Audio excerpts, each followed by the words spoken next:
தம்பி பாரி அவர்களை, பேராசிரியர் கெடி பெருமாள், முனைவர் தமிழ் உட்டு அவையினர் அனைவருக்கும் வணக்கம்.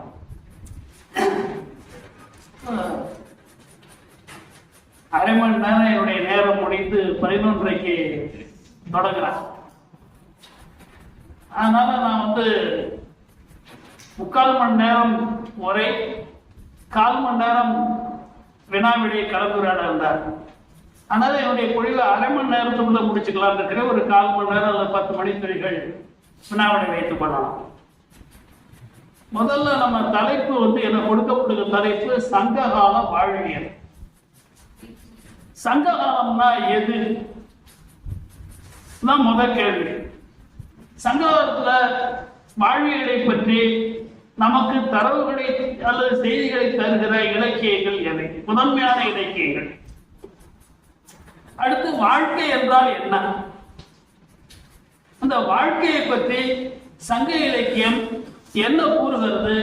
சங்ககால மக்கள் வாழ்க்கையினுடைய அடிப்படைகளாக எவற்றை கொண்டிருந்தனர்?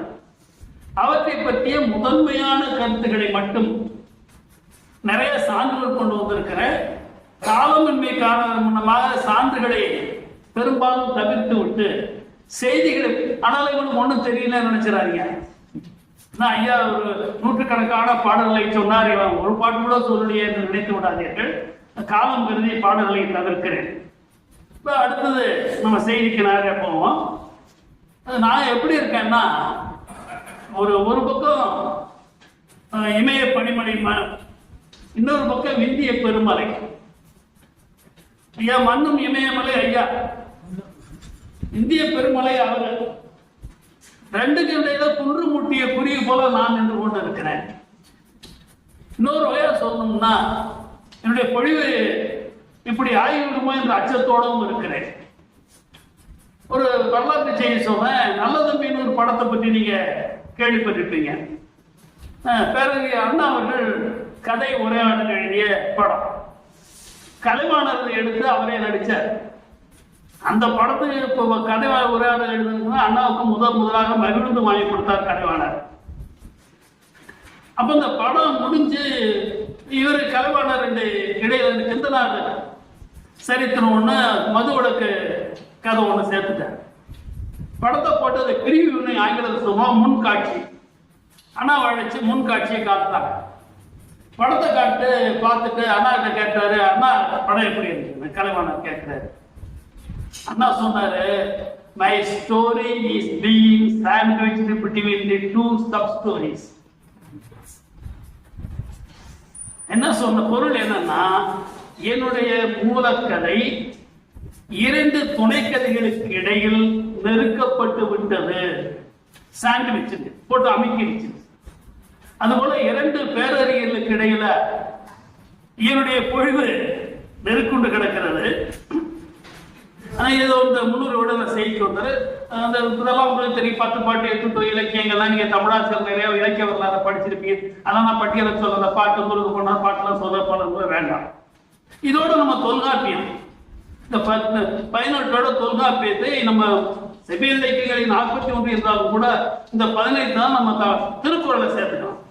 இந்த 18, 19 தொல்காப்பியம் 20 தான் நமக்கு நம்ம அடிப்படை நூல்களாக சங்ககால வாழ்வியலை பெற்றது. சரி, இது நமக்கு மூலச்சான்றுகள். சரி, வாழ்வுன்னா என்ன? வாழ்க்கை அப்படின்னா என்ன நமக்கு தெரியுதோ இல்லையோ, நம்ம சிற்றூர்காரங்க இருக்காங்கல்ல, அவங்களும் நல்லாவே தெரியுது.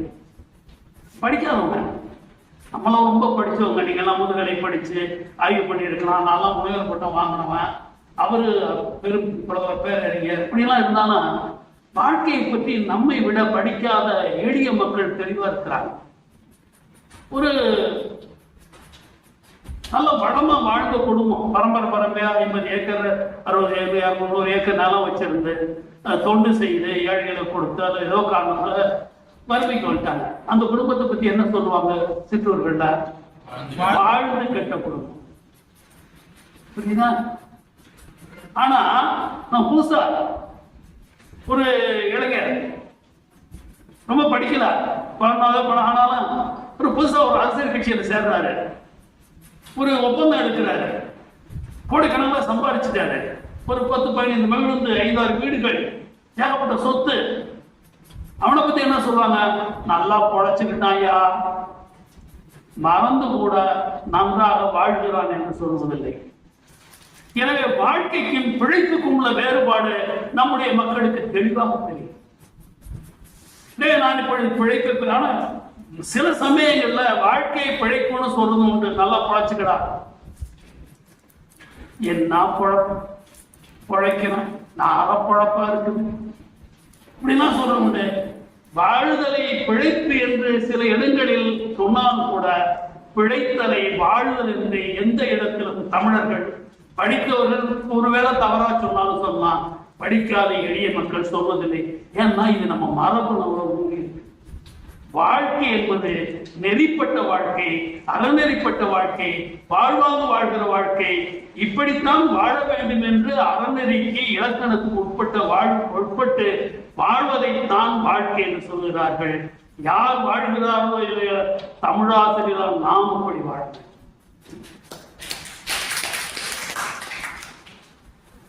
எனவே இந்த வாழ்வியல் இயல்புகள் அது நெறி பிறந்தால் வாழ்க்கை இல்லை. ஆனால் வாழ்தல் வேண்டி பொய்கூறன் ஒரு புலவன் சொன்னா, கண்ணையை வழக்குரையாடும் போது வாழுதல் வேண்டி நின்று கொலைக்கப்பட்ட கோவலன் மனைவி கண்ணகி என்பது வாழ்தல் வேண்டி பிழைத்தல் வேண்டினார், வாழ்தல் வேண்டி சொன்னார். அதனால வாழ்தல் என்பது நமக்கு தெளிவா இருக்கு. ஆனால இந்த ஒரு வாழ்க்கை பற்றிய ஒரு தெளிவோடு சங்க இலக்கிய வாழ்க்கை எப்படி இருக்கும்? நம்ம தமிழர் வாழ்வு நமக்கு இதுவரையிலும் நம்ம கிடைத்திருக்கிற சான்றுகள் இலக்கியங்கள் மட்டும்தான். ஆனால் இந்த இலக்கியங்களை வைத்து தமிழறிஞர்கள், வரலாற்று அறிஞர்கள், கே.என். சிவராசு பிள்ளையர்கள், சாஸ்திரியார், ஏன் கைலாசபதி இப்படி போன்ற பெரிய பெரிய அறிஞர்கள் கூட இவற்றையெல்லாம் உண்மை என்று முற்றிலுமாக உண்மை என்று கருதவில்லை. எல்லாரும் இலக்கிய செய்திகள், கற்பனை கலந்திருக்கிறது, பொய்மை கலந்திருக்கிறது என்று சொல்லி வந்தார்கள். ஆனால் ஒரு பக்கம் தேவடைய பாவனர், ராசமணிக்கனார், இலக்குவனார் போன்ற அறிஞர்கள்லாம் அது உண்மை என்று சொன்னார்கள். ஏன்னா இந்த நம்ம இலக்கியங்களுக்கு இதுவரையில நமக்கு வேறு சான்றுகள் கிடைக்கும். ஏன்னா அந்த ஓலைச்சுவடி எல்லாம் மறைஞ்சு போச்சு, கல்வெட்டுகள் இல்லை. பின்னால பலவராக இருந்தால் நம்ம கல்வெட்டு கிடைக்குது, சங்கா இருந்தால் பின்னால சில கல்வெட்டு கிடைச்சு, அதே வாழ்வியலை சுட்டுகிற கல்வெட்டுகள் இல்லை, சமண முனிவர்களுக்கு படுக்கை அமைத்து கொடுத்த கல்வெட்டுகள் தான் இருக்கு. பின்னால பாத்தீங்கன்னா நமக்கு இப்ப அண்மை காலத்துல ஆதிச்சநல்லூருக்கு அகழ்வாயுமா, கீழடி அகழ்வாயும் நமக்கு அகழ்வு வாழ்வியல், தமிழர் வாழ்வியல் பற்றிய வரலாற்று சான்றுகளை ஆவணமாக்கி தருகிறது. ஆனால்தான் இந்த கீழடி உண்மைகளை மறைப்பதற்கு நம்முடைய பகைவர்கள் முயன்று கொண்டு இருக்கிறார்கள். அதை தாண்டி தமிழன் வெல்வோம். எனவே இந்த நம்முடைய தமிழர்கள் வாழ்க்கைய 2 வகை. அது என்ன? இப்போ நமக்கு அதான் ஒண்ணு குடும்ப வாழ்க்கை, வீட்டுக்குள்ள இருந்தோம்னா குடும்பம், வெளியே போயிட்டோம்னா அது குமுக வாழ்க்கை. குமுகம்னா நான் சமூக சனித்தமிழ் குமுக பாவாடை சொல்லு, குமுக வாழ்க்கைன்னா சமூக வாழ்க்கை. இப்ப வெளியே வருகிற வீட்டை விட்டு வெளியே போனா அது குமுக வாழ்க்கை. வீட்டுக்குள்ள அது இன்னும் சுருக்கமாச்சுன்னா ஒரு தலைவனுக்கும் தலைவிக்கும், அது ஒரு ஆணுக்கும் பெண்ணுக்கும் இடையில இருக்கிற உறவு, அது பிரிவுகள், அவர்களுக்குள்ள இயக்கங்கள், சண்டைகள், ஊழல்கள், கூடல், இவை பற்றிய தான் நம்முடைய அக வாழ்க்கை. இதை தவிர்த்த எல்லாமே புறம். வீட்டுக்குள்ள நடந்தா கூட புறம் தான். வீட்டுக்குள்ள சம்பாதிக்கிறான்னு வச்சுங்க, அது வீட்டுக்குள்ளேயே வச்சு ஒரு தொழில் பண்ணா அது புறம், அந்த அகத்துல வராது. இந்த அகம் என்பது இல்வாழ்க்கை என்பது எல்லா தொல்காப்பியர் சொல்றாரு, இன்பம் என்பது எல்லாமே உயிர்க்கும் தானமருந்து வரும் மேவத்தாகும். இது மனித இனத்துக்கு மட்டுமல்ல, உயிர்களுக்கே இயல்பானது. ஏன்னா அப்போ உயிர்குளம் தழைக்கும். இல்லைன்னா இந்த இன்பம், இந்த வாழ்க்கை இல்லை என்றால், அக வாழ்க்கை இல்லை என்றால் உயிர்குளம் அழிந்து போயிடும். ஆனால் இந்த ஆண் பெண் உறவு, இரு திணையினுடைய பாலினுடைய உறவு என்பது எல்லா உயிர்களுக்கும் தேவை. அதனாலதான் அது புதுமையானது. இந்த பாவங்கள் ரொம்ப எளிமையா, காதல் அடைதல் உயிர் இயற்கை. எல்லா உயிர்களுக்கும் காதல் அடைவது உயிர் இயற்கைன்னு சொல்லுவார். இதை நம்ம தொல்காப்பியம் பாகத்தின் கடவு கற்பு அதெல்லாம் பெரியா பின்னாத பற்றி சொல்ல நேரம் நான் இதெல்லாம் சொல்லலாம். இப்ப நம்ம அந்த களவு கற்பு இந்த 2க்கு என்னங்கிறத மட்டும் சுருக்கமா பார்ப்போம். இந்த களவு வாழ்க்கை இருக்குது இல்லையா, அது வரைவு அல்லது திருமணத்துக்கு முந்தைய வாழ்க்கை இல்லையா. இது இந்த காதல் வாழ்க்கை என்பது அல்லது களவு வாழ்க்கை என்பது சங்ககால குமுகத்தில் இயல்பாக ஏற்கப்பட்ட ஒன்று. இது பொதுமையாக இல்லை, எதிர்ப்பும் இருந்தது. சில குடும்பத்தினர் ஏற்கவில்லை, எதிர்த்தார்கள். ஆனால் நண்பர்களே, கொடுவாள் எடுத்து வெட்டவில்லை, மகனை கொல்லவில்லை, அந்த தலைவனை தேடி பிடித்துக் கொள்ளவில்லை. சாதி ஆணவம் ஒன்று இல்லை. சாதிகளே இல்லாத பொழுது சாதி ஆணவம் எப்படி இருக்கு? குலங்கள் இருந்தன, குடிகள் இருந்தன, சாதிகள் இல்லாத குமுகம் அது. இந்த சங்க இலக்கியத்தை நான் பேசுவதற்காக அந்த உணர்வு நமக்கு வர வேண்டும். அந்த இழவெல்லாம் விட்டு தொலைக்கிற உணர்வு நமக்கு வர வேண்டும். நாம் இப்படி இருந்தோம் என்பதை உணர்வதற்காக சங்க இலக்கியம் படிக்கணும். ஆனாலும் இந்த களவு புணர்ச்சி காலத்தில் பெரும்பாலும் இயல்பாக இருந்தது. களவு கற்பாக மாறுவது இயற்கை. 199 களவு கற்பாக மாறுது. அது இந்த காதல் எப்படி வருது? சாதி பார்த்து வருதா, மதம் பார்த்து வருகிறதா, பதவி பார்த்து வருகிறதா, உறவு பார்த்து வருகிறதா, ஊதியம் பார்த்து வருகிறதா? இல்லை, இயற்கையாக இரண்டு உள்ளங்களுக்கு இடையிலே எழுகிற உணர்ச்சியினுடைய விளைவு, உணர்ச்சியினுடைய ஒன்றியம், இணைப்பு, இரண்டு உள்ளங்களுடைய இணைப்பு, அதை உள்ள புணர்ச்சி என்பார். அது பின்னால மெய்யூறு புணர்ச்சியாக, உள்ளூர் புணர்ச்சி மெய்யூறு புணர்ச்சியாக மாறுகிறது. அதை விரிவாக பேச வேண்டாம். அதுதான் ஒரு பாடல் எல்லாருக்கும் தெரிந்தோம்னா சொல்ல, யாயும் யாயும் யாராயும். இந்த பாடல் உங்களுக்கு தெரியும், படிச்சிருக்க முழு பாட்டு நான் சொல்ல காரணம். இது எதிர்ப்பு இருந்ததா? இருந்தது.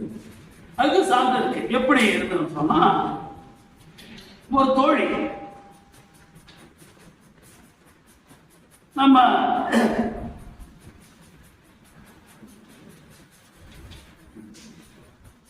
இந்த எதிர்ப்பு உண்டாகும். இந்த காதல்ல சிக்கல் வரும்.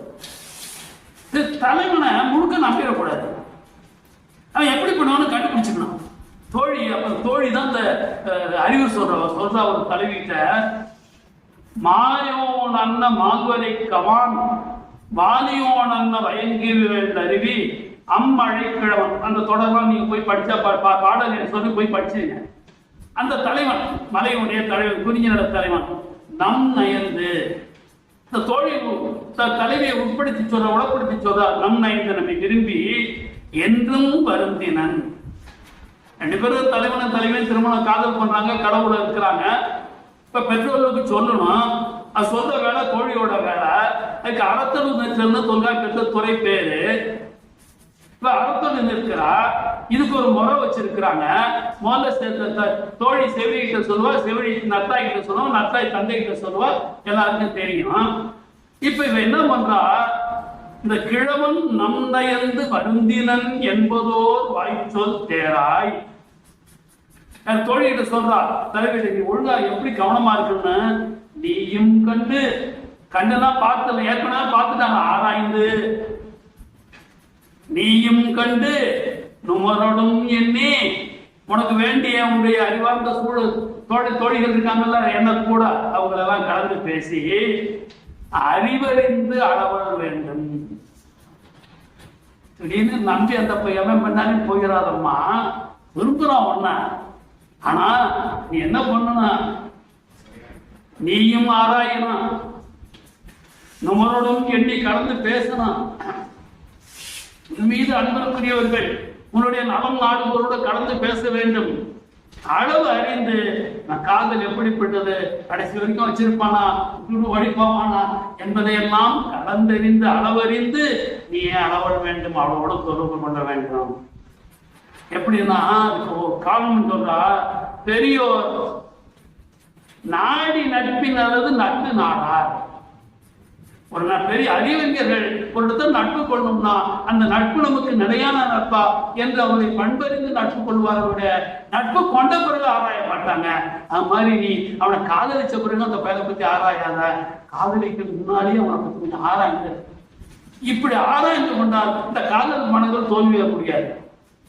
இந்த கண்டனும் காதலும் போகுது இல்லையா, இங்க ராசிக்கு இது அந்த காலத்துல இருந்திருக்குது.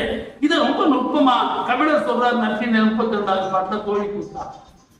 சரி, ஏன் இப்படி வருதுன்னா அந்த காலத்துலயும் ஏமாத்துற பேர் இருந்தாங்க. ஒரு தலைமை ஏமாத்திட்டான், முழுப்பாடு அவங்க சொல்ற என்னடி இப்படி பண்ணிவிட்டான்னா, இதுக்கு சாட்சி கேட்டா நான் என்ன பண்றது?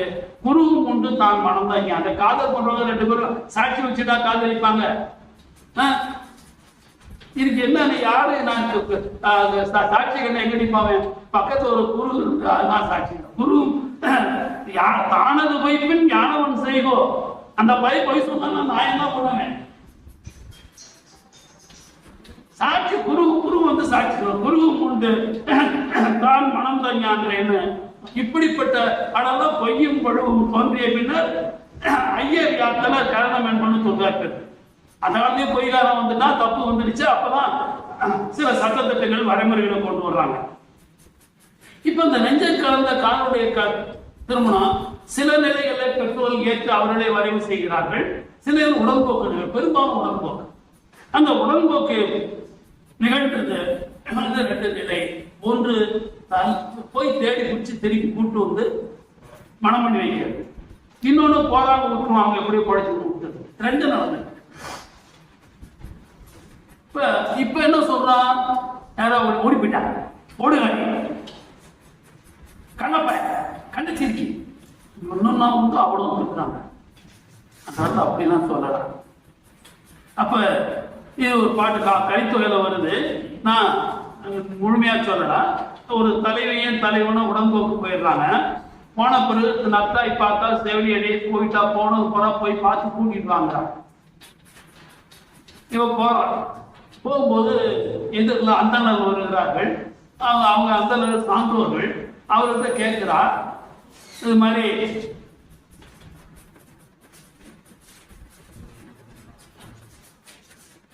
போகும்போது நீங்க தம்முடைய புணர்ந்த தாம எண்மகள் ஒருத்தியும் பிறன்பகள் ஒருவனும் தம்முடைய புணர்ந்த தாமரை புணர்ச்சியர் அண்ணா அறிவுரை காணீரோ?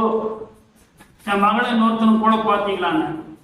காணேம் அல்ல, பார்க்கலன்னு சொல்ல மாட்டான், பார்த்தோம், கண்டேன், கண்டனம், கடத்தது அப்படின்னு சொல்லிட்டு அதுக்கப்புறம் வேணாம் முன்னதான் வேண்டாம். அம்மா நீ எதுக்கு தேடிக்கு போற அப்படின்ட்டு இந்த அம்மாவுக்கு சொல்றாங்க. சந்தனம் எங்க பிறக்குது? மலையில பிறகு. மலைக்கு பயன்படுதா? பூசரோடு தானே பயன்படுது. சரி, ஒரு ஓமையில் அடுத்த ஓமையும் சொல்றா.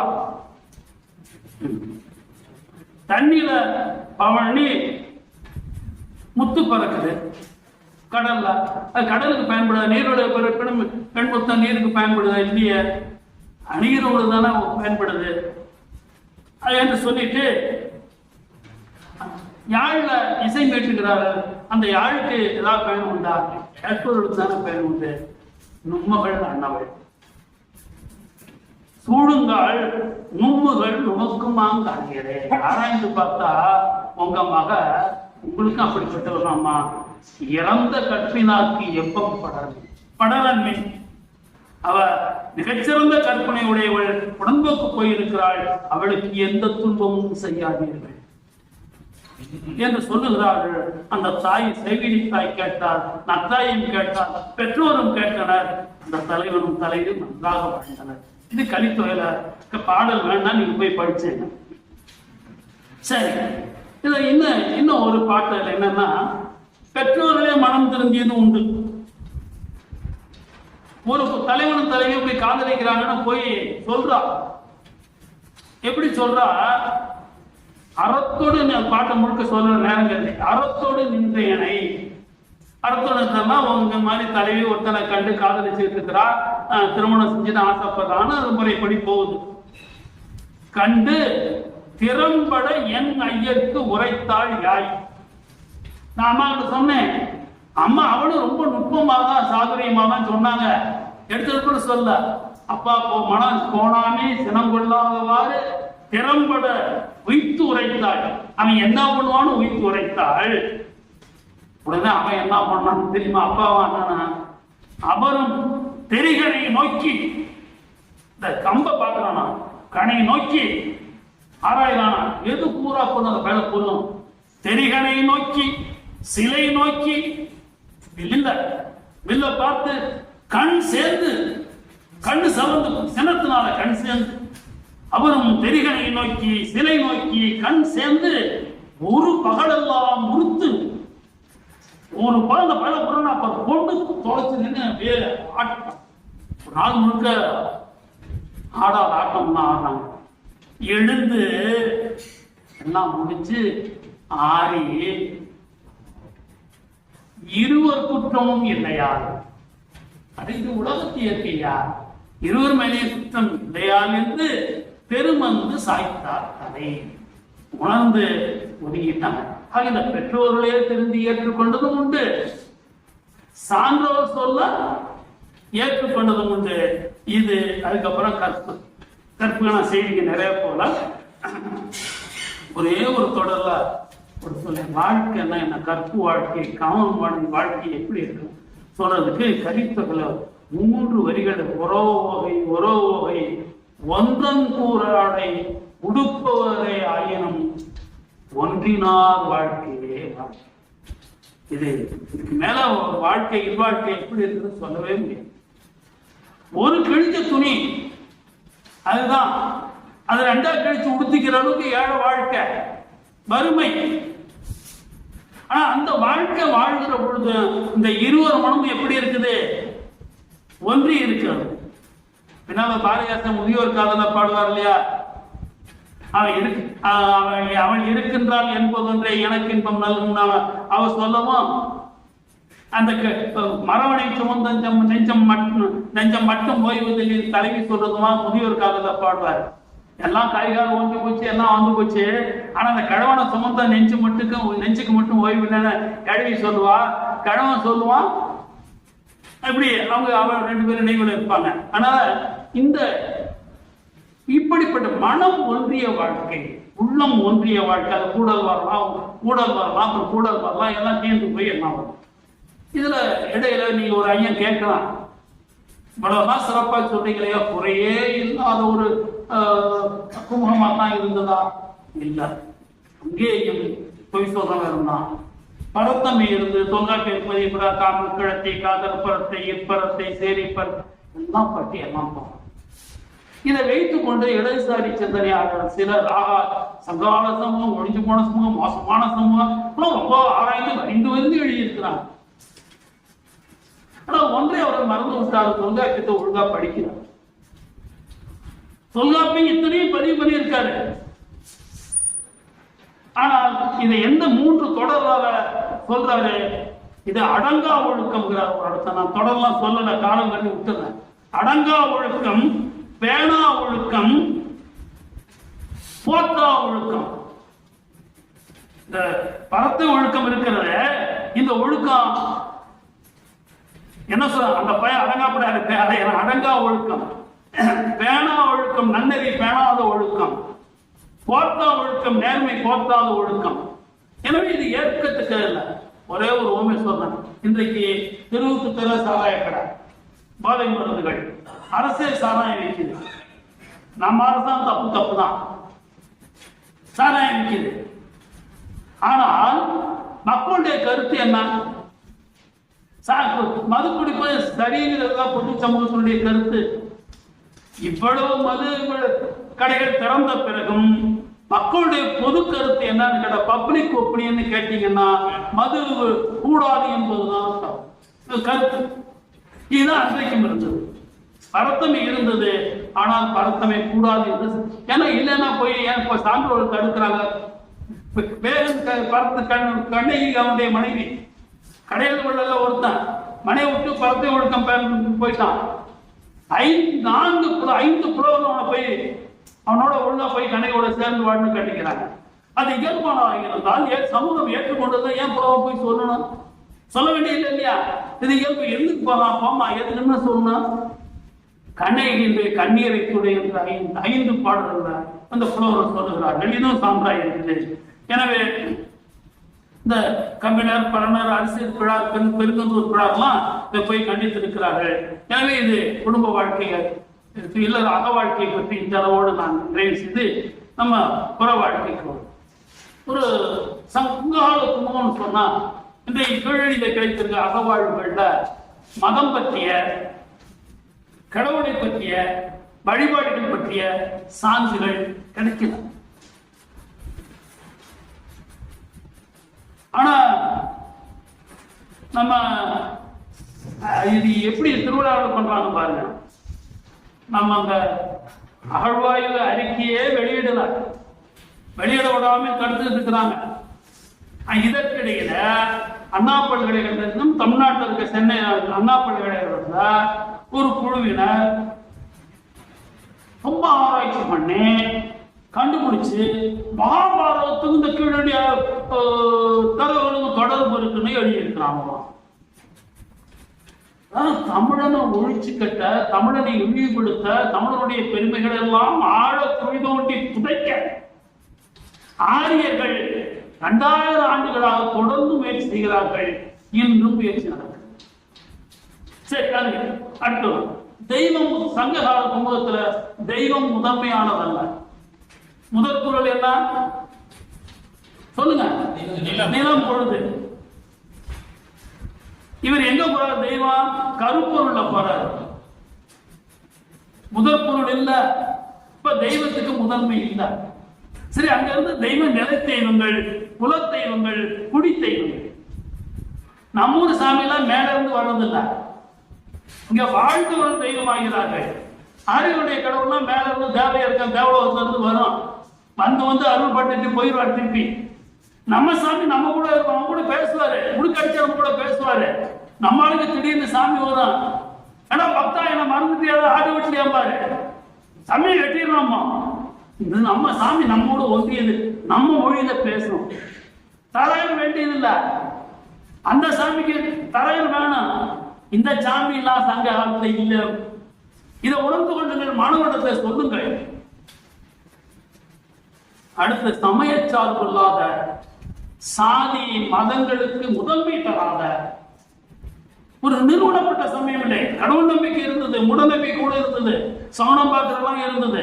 ஆனால் ஒரு நிறுவனப்பட்ட இந்து சமயம் அல்லது சைவ சமயம், இப்படி ஒரு நிறுவனப்பட்ட சமயம் இல்லாத குமுகமாக சங்கால குமுகம் இருந்தது. அது என்ன சொன்னோம்னா, இப்ப ஓரளவுக்கு அது செக்குலர் சொசைட்டி, சமய சார்பு இல்லாத ஒரு குமுகமாக இருந்தது. சரி, அந்த குமுகத்தினுடைய அடிப்படை என்ன? மாந்த நேயம், இன்னும் சொன்னா உயிர் நேயம். இந்த மாந்த நேயத்தினுடைய அடிப்படை என்பது பகிர்ந்துண்ணல். பகிர்ந்துண்ணலை பற்றி நிறைய சங்க இலக்கிய பாடல்கள், கொடை கொடுத்தல் எல்லாமே இதோடு தொடர்புடையது. அதே போல உயிர் நேயம், பின்னால் உயிர் இறக்கம் வள்ளலார் பாரார் இல்லையா, ஜீவாத்மிய ஒழுக்கம். இந்த சங்க இலக்கிய ஐயாவுக்கு அந்த பாட்டு முழுமையா சொல்லுவாரு. ஒரு தலைவன் பொருள் தடிட்டு திரட்டிட்டு திருப்பி வர்றான். வரும்போது குதிரை குறுக்கே தேர்ல வர்றான். குதிரைகள கழுத்துகள்ல மணிகள் கட்டப்பட்டு இருக்கின்றன. அங்க பறவைகள் மரத்துல பூங்காவை பொங்கல்ல பதிந்து இருக்கிறது. பறவைகளை பார்க்கிறான். வாகனம் கூப்பிட்டான், அந்த மணியை கட்டு, ஆகாம இருக்கட்டும், அசையாமல் இருக்கட்டும், மணியோடு கேட்க கூடாதுன்னா. அது நம்ம குறுங்குடி மருந்தா இருந்தது. அகத்திணையில அகப்பாட்டுல பாடுறாரு.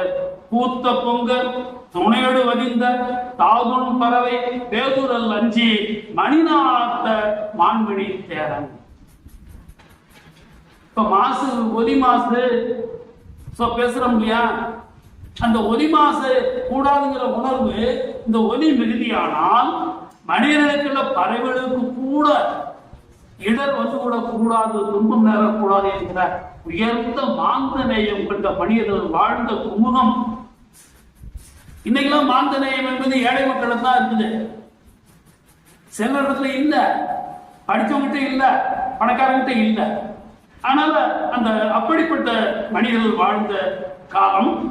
இதை விட இன்னொன்னு சொல்லு, அதாவது இதாவது பரவாயில்ல, இவன் அரசன் படிச்சவனா பொருள் கேட்கணும், எனக்கு ஒரு தலைவனா இருக்கலாம், சில தேர்தல வர்றவங்க படிச்சவன் வருமானவனா இருப்பான். குன்றம் காணவன் வேட்டையாடுறான், வேட்டைக்கு போறான். போகும்போது ஏதோ ஒரு காட்டு பண்ணி, அது குட்டிகளோட காட்டு பண்ணி இருக்கிறது. அந்த காட்டு பண்ணி என்ன பண்ணுது, இவனை கண்டு அடிச்சல எடுத்து நின்று முளைக்குது. பார்க்கலாம், இவன் என்ன பண்றான், இத பார்த்த உடனே அவன் அந்த அம்பரா துணியில போட்டு திருப்பி அது பாவம் குட்டிகளோடு இருக்குது. தன்னுடைய குட்டி குழந்தைகளை காப்பாற்றுவதற்காக அது வீரத்தோடு நிற்குது. அதை சொன்னோம்னா அந்த குட்டிகள் என்ன ஆகும் அப்படின்னு உணர்ந்து இறக்கத்தோடு தெரிவிக்கிறான். இதை கபிலர் பாடுகிறார். அரும்புழை முடுக்கர் ஆட்குறித்து நின்ற தருகன் பன்றி நோக்கி. தருகன் பன்றி வீரத்தோடு தும்ப நிற்குது. தருகன் ஆட்குறித்து கண்டா எனக்கு எல்லாம் வரையா பார்க்கலன்னா அவனை பார்த்து முறைச்சுட்டு நிற்குது. ஆட்குறித்து நின்ற தருகன் பன்றி நோக்கி காணவன் குறுகினன் கொடுத்த கூர்வாய் பொறிகள் அம்புல வச்சுதான் தொடுத்த கூறிய முனையுடைய பகழியை மடைசல முன்பின் தன் படைசல செல்லாது தன்னுடைய அம்பு முன்னால போகவே அறுவழி விளக்கும் பெருவிரல் போட்டு நான் பாதுகாப்பாமே திரும்பி போயிருந்தான். கபிலர் பாடுறாரு. இப்ப எந்த அளவுக்கு உயிர் இறக்கம் நம்முடைய படிக்கவும் காணவும் அவனுக்கு வேட்டாலும் உணவு பட்டினி கிடந்தாலும் பரவாயில்ல. ஆனால் தன்னுடைய குழந்தைகளை காப்பாற்ற முயற்சிக்கிற ஒரு தாயை கொல்லக்கூடாது என்கிற பாரதியாசப்பட ஒரு தொல்லுலக மக்கள் எல்லாம் ஒன்றே என்னும் தாய் உள்ளம் தண்ணிலன்றோ என்று இந்த தொல்லுலக உயிரெல்லாம் ஒன்றே என்கிற உணர்வோடு திரும்பி போற காட்சியையும் நாம் சங்க இலக்கியத்தில் பார்க்கிறோம். காட்டு. சரி, அடுத்தது பெற்றது பகிர்ந்தல். அது உங்களுக்கு எல்லாருக்கும் நான் சொல்லலாம். பிரிஞ்சு தன்னாரை பத்தி தெரியும். கமலாந்த பரிசு வாங்கிட்டு வர்றாரு. வாங்கிட்டு வந்து என்ன சொல்றாரு? ஒன்ன நாடி வருவங்களுக்கும் இன்னையந்து உரையினருக்கும் நீனையந்து உரையினருக்கும் பன்மான் கற்பின் கிடைமுதலோர்க்கும் கடும்பின் கடும்பு சிதீர யாழனின் நெடுங்குறியினருக்கு நல்கினோர்க்கும் இன்னார்க்கு என்னாது இனியர் என்னாது. ரொம்ப முக்கியமான தொடர். வல்லாண்டு வாழ்வும் என்னாது. நாளைக்கு வச்சு நல்லா வாழ்வோம் நினைக்காத. அதோட முக்கியமா என்னோடும் சூடாது.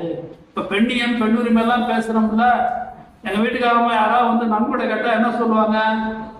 ஐயா வீட்டுல இல்லைங்க, வந்ததுக்கு அப்புறம் கேட்டு தரேன். இன்னைக்கு அவங்க சம்பாதிக்கிறாங்க, அவங்களுக்கு ஓய்வூதியம் வருது. ஆனாலும் இன்னைக்கு நிலைமை என்ன? அவங்க பெண்கள் சம்பாதிச்சு அவங்க சொந்த காசு இருந்தாலும் வீட்டுக்காரன் கேட்டுதான் அடுத்து கொடுக்கும். அவங்க அப்பா அம்மாவுக்கு கொடுக்கறதா கூட இவனை கேட்டுதான் கொடுக்கணும். இதுதான் இன்னைக்கு கேவலமான நிலை. இது கேவலமான நிலை தான். ஆணாதிக்கத்தினுடைய அடையாளம். துமுறு நமக்கு. அவங்க சம்பாதிக்கிறாங்க, அவங்க காசு அவங்களுக்கு செலவு பண்ண உரிமை இல்லைன்னா அவன் மனுஷனா? எனக்கு என் சம்பாதிக்க செய்யறதுக்கு உரிமை இருக்குல்ல. அப்ப அவங்க உழைப்பின் விளைச்சலை அவர்கள் பயன்படுத்த உரிமை சொன்னா அதுதான் ஆண்மை. என்னது ஆண்மை இல்லை, மனிதத்தன்மையும் அல்ல. அப்படி செய்ய மனிதனே இல்லாம ஆனா பெரிதத்தை என்ன சொல்ற? என்ன கேட்காத. அவர் போய் வாங்கிட்டு வர்றாரு. இந்த அம்மா வாங்கலா குமணன்ட்ட என்னோட சூழ் என்ன என்ன பெருமிதம், எவ்வளவு உயர்ந்த உள்ளம் பாருங்க. என்னோட சூடாது வல்லாண்டு வாழ்வோம். நான் நாளைக்கு வச்சு நல்லா வாழ்வோம். எல்லோருக்கும் கொடு. அதான் அவங்களுக்கு யாருக்கெல்லாம் தேவை இருக்கு. இந்த உயர்ந்த உள்ளம் நம்ம புலவர்களுக்கும் இருந்தது, எளிய மனிதர்களுக்கும் இருந்தது. எளிய மனிதர்களுக்கு இருந்த ஒரு பாடல் சொல்றேன். தோயன்மாரன் ஒரு அரசன் ஈருந்தூர்களான். அவன் உள்ளது தவச்சிறுதாயினும் கொஞ்சம் தான் இருக்குது. மிகப்பலர் என்னான் நீள் நடும் பந்தர் ஊன்முறை ஊட்டும் இற்பனி மகளூர் போல சிற்சில வரிசையும் அளிக்கும். அது கொஞ்சம் கொஞ்சமா தகுதி தெரிஞ்சு யாராருக்கு என்ன தேவைன்னு தெரிஞ்சு கொடுக்குறதுக்கு வல்லமை உள்ளவன். உறுதியின் காவல் மன்னன் கடைமுகத்துக்கும் போகுவழி வெண்சோறு போல அரசன் எப்படி படைமரவர்களுக்கு வெண்சோறு வாரி வாரி வழங்குறானோ அது போல நிறைய இருந்தா வாரி வாரி வழங்குகிற அன்புள்ளம் கொண்டவன் என்று சொல்லுகிறார்கள். எளிய சிற்றூர் மன்னன் கூட தனக்கு இருப்பதற்கேற்ப பகிர்ந்து வழங்குகிற உயர்ந்த தன்மையை பெற்றவர்களுக்கு சான்றுகள் நிறைய இருக்குது. இறுதியாக ஒரு செய்தி, இதையோட முக்கியமானது, கல்வி எல்லாருக்குமாக இருந்தது. நண்பர்களே, ஐரோப்பியர்கள் வருகிற வரை, பாதிரிவாதம் வருகிற வரை கல்வி பொதுவானதாக இல்லை. பலவர் சங்க காலத்தில் இருந்தது. இல்லைன்னா வெண்ணிக்கு வைத்தார் படிக்க முடியுமா? குறமகள் இளைவேணி புலவர் ஷெட்யூல்டு செய்து வெண்ணிக்கு வைத்தார் மிக பிற்படுத்தப்பட்ட சாதி. அந்தனர் முதல் கொடுக்கப்பட்ட சாதியினராகிய மலைவாழ் மக்கள் வரை கல்வி கற்கிற உரிமை வழங்கப்பட்ட சமூகம் நம்முடைய சங்க சமூகம். உரிமை இருந்தது. பெண்கள் படிச்சிருக்கிறாங்க. 14 பெரும் புலவர்களாக இருந்திருக்கிறார். ஆக இப்படி கல்வியை எல்லோருக்கும் வாரி வழங்கிய சமூகத்தை பல்லவர் காலத்தில் இருந்து தமிழர்கள் கல்வி மறுக்கப்பட்டது. சோழர்கள் எவ்வளவு வரலாற்று எவ்வளவு பெரிய அவலம், எப்படிப்பட்ட பெரிய வீழ்ச்சி வீழ்ந்திருக்கிறோம் என்பதற்கு பல்லவர் காலத்தை சோழ ஆட்சிப்படுத்தான். ஒரு சோழ மன்னன் கூட, பாண்டிய மன்னன் கூட, பல்லவ மன்னன் கூட, நாயக்க அரசன் எந்த பயனும் தமிழ் பள்ளிக்கூடம் அமைக்கிறார். திருக்குறள் சங்க இலக்கியத்துக்கு பள்ளி அமைக்கிறார், கல்லூரி அமைக்கிறார், வேத பாடசாலைகள் அமைக்கிறார்.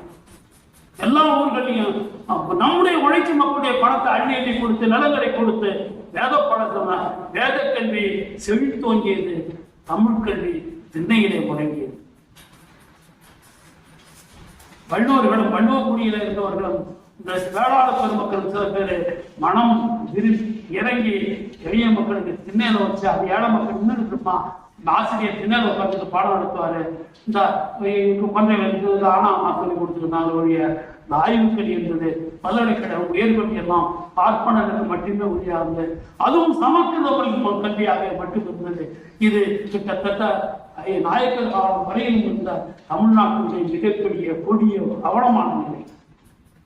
ஐரோப்பியர் வந்த பிறகுதான் கல்வி இன்னைக்கு குதிக்கிறான் இல்லையா? மெக்கால கல்வி கெடுத்து போச்சு, ஐரோப்பியர் தான் எல்லாம் போச்சுன்னு சொல்லி காரணம் என்னன்னா அவருடைய முற்றுரிமை ஒழிக்கப்பட்டு விட்டது.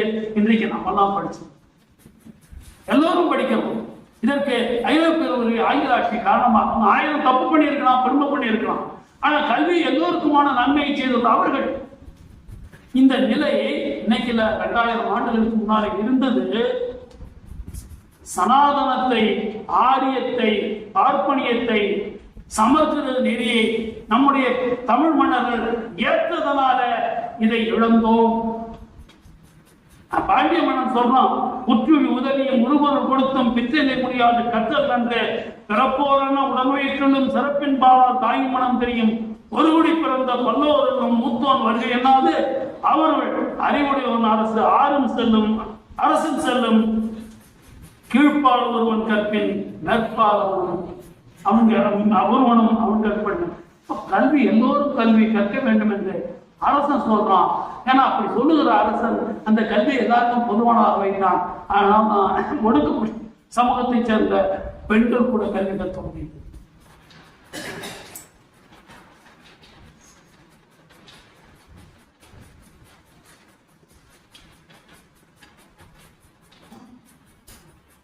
கல்வி பொதுவானதாக இருந்தது ஒரு செய்தி. அப்புறம் பெற்றது பெற்றதை விட்டுட்டு இதை விட முக்கியமான ஒரு செய்தி, மானப்பெருமை. தமிழர்களுக்கு தமிழாசிரியர் ஒரு வேண்டுகோள். என்கிட்ட படிக்க வர்ற பையனை மாணவர்களை கேட்பேன், என்னடா படிக்கிற? பிசிக்ஸ். நீ என்ன? கெமிஸ்ட்ரி. ஜாகிரபி. எங்க பையன் வருவான், தமிழ் இலக்கியம் படிக்கிறவன். என்னப்பா படிக்கிற? நிமிர்ந்துன்றா தமிழ் படிக்கிறது ரொம்ப நிமிர்ந்து சொல்றாங்க. நமக்கு ஒரு பெருமிதம் வேணும். நம்ம அந்த பெருமிதத்தை நமக்கு வந்தால் நம்ம ஆளுநர் கூட்ட முடியும். தமிழாசிரியர் வந்து தாழ்ந்தவர்கள் அல்ல. தமிழாசிரியருக்கு தான் இப்ப நான் வந்து 30 ஆண்டுகள் கல்லூரி பேராசிரியராகவும் 8 ஆண்டுகள் கல்லூரி முதல்வராக இருந்தவன். எனக்கு இருந்த மரியாதை வேற எந்த துறை ஆசிரியருக்கு இல்லை. எங்களுக்கு தமிழ் பேராசிரியருக்கு அவ்வளவு மரியாதை. எந்த கலவரம் வந்தாலும் நாங்க போய் நிற்போம். இங்க பார்த்து நிற்கிறோம். இந்த பக்கம் 200 மாணவர் தள்ளி எடுத்து நிற்பான், அந்த பக்கம் 200 மாணவர் நிற்பாங்க. யாரை கூப்பிடுவாங்கன்னா தமிழாசிரியர் கூப்பிடுவாங்க. நானு நாகராசன் கணேசமூர்த்தி 3 பேர் நிற்பான். அவன் அங்க ஐயா நீங்க போயிருக்காங்க வராதிங்க. அம்மா நமக்கு மரியாதை இருந்தது. இந்த மரியாதையை நமக்கு பெற்று தந்தது திராவிட இயக்கம். மறந்து கூடாது நண்பர்களே, இந்த மரியாதையை நமக்கு பெற்று தந்தது திராவிட இயக்கம். அது தனி படிவாக 1 மணி நேரம் பேசலாம். சான்று கேட்டீங்கன்னா பேசுறேன், இன்னொரு நாள் பேசுவோம். இது இது இது போற போக்கலாம். சரி, நம்ம கடைக்கால இருக்கிற பாட்டு தெரியும் உங்களுக்கு.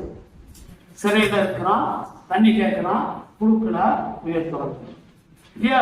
இது தெரிஞ்சனா அது நீங்க உங்களுக்கு தெரியாத செய்தி ஒன்று சொல்றேன். இவன் இந்த பாடலாம் சரி. இன்னொன்னு என்னன்னா, இந்த புறப்பொன்னானி சேரமான் வடக்கிருந்து உயிர் துறந்தான் என்கிற செய்தி உங்களுக்கு தெரியும். ஆனால் அவன் வடக்கிருந்ததுக்காக வருந்தி சான்றோர் வடக்கிருந்து உயிர் துறந்தார்கள் தெரியுமா? இந்த அரிய செய்தியும் சங்க இலக்கியத்தில் புறநானூற்றில் இருக்குது. மாமூலனார் பாடலாம் வரலாற்று செய்திகள் நிறைய இருக்கு. சங்க இலக்கியத்தில் வரலாற்று தரவுகளை நிறைய பெறுகிற புலவர் மாமூலனார் தான்.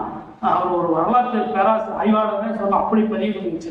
வரலாற்று ஆவண பதிவாளர்னு சொன்னான் சங்க இலக்கியத்தில். அவர் வட இந்திய வரலாற்று செய்திகள் எல்லாம் பதிவு செஞ்சிருக்கிறாரு. அவர் இந்த ஒரு பாட்டில் சொல்ற அகம் 452 போய் பார்க்கன்னா பாருங்க. கரிகால் வளவனோடு வெண்ணி பரந்தலை பொருது புண் நாணிய சேரலாத. இந்த செய்தி எதிரியே வருது. சேரமான் கரிகால் அவன் பாட்டிலையும் இருக்கு. அழிகளம் அருங்கின் வாழ் வடக்கு இருந்தனன், அவன் புறப்பொன்னானி வடக்கு இருந்து உயிர் துறந்தான் என்கிற இன்னா இன்முறை தொடர இன்னாத இன்முறை. ஒரு பக்கம் மானம் கருதி உயிர் துறந்தான் என்பது தமிழருடைய மானத்தை எடுத்துக்காட்டு ஒரு இனிய உரை, புகழ் உரை, இனிய புகழ். எங்களுக்கு இந்த காக்கும் போது துன்பமா இருக்கு, எங்களுக்கு இன்னாத துன்பமானது. இந்த இன்னா இன்முறையை கேட்ட சான்றோர் அரும்பரல் உலகத்து அவனோடு சரிய, அவன் செத்த வழியிலேயே அந்த உலகத்துக்கு நாங்க போறோம்னு பெரும் பெரிதாகியாகும் உயிர் தொடர்ந்து என்று மாமூலனார் பாடுகிறார். இப்படி அரசனுக்காக புலவர்கள் சான்றோர்களை உயிர் தொடர்ந்த மானம் கருதி உயிர் தொடர்ந்த நிலையும் அவர் செய்திகளை பார்க்கணும். இது ஒரே ஒரு செய்தி எல்லாருக்கும் தெரிஞ்சது. இவ்வளவுக்கு நம்முடைய சங்க இலக்கியத்தினுடைய தன்மை என்னன்னா, ஒரு தமிழ்மை, உண்மையான தமிழனுடைய இயல்பை, தமிழனுடைய இயல்பை, தமிழ் சமூகத்தினுடைய தெரிஞ்சுக்கணும்னா வேற எந்த இலக்கியம் நமக்கு துணை தரா சங்க இலக்கியம் மட்டும்தான் நமக்கு சார்ந்தாகும். எனவே அது ஒரு தமிழ்மை, தமிழனுடைய தனி இனப்பண்பை, தனி பண்புகளை பதிவு செய்திருக்கிற இலக்கியம் அதுதான்.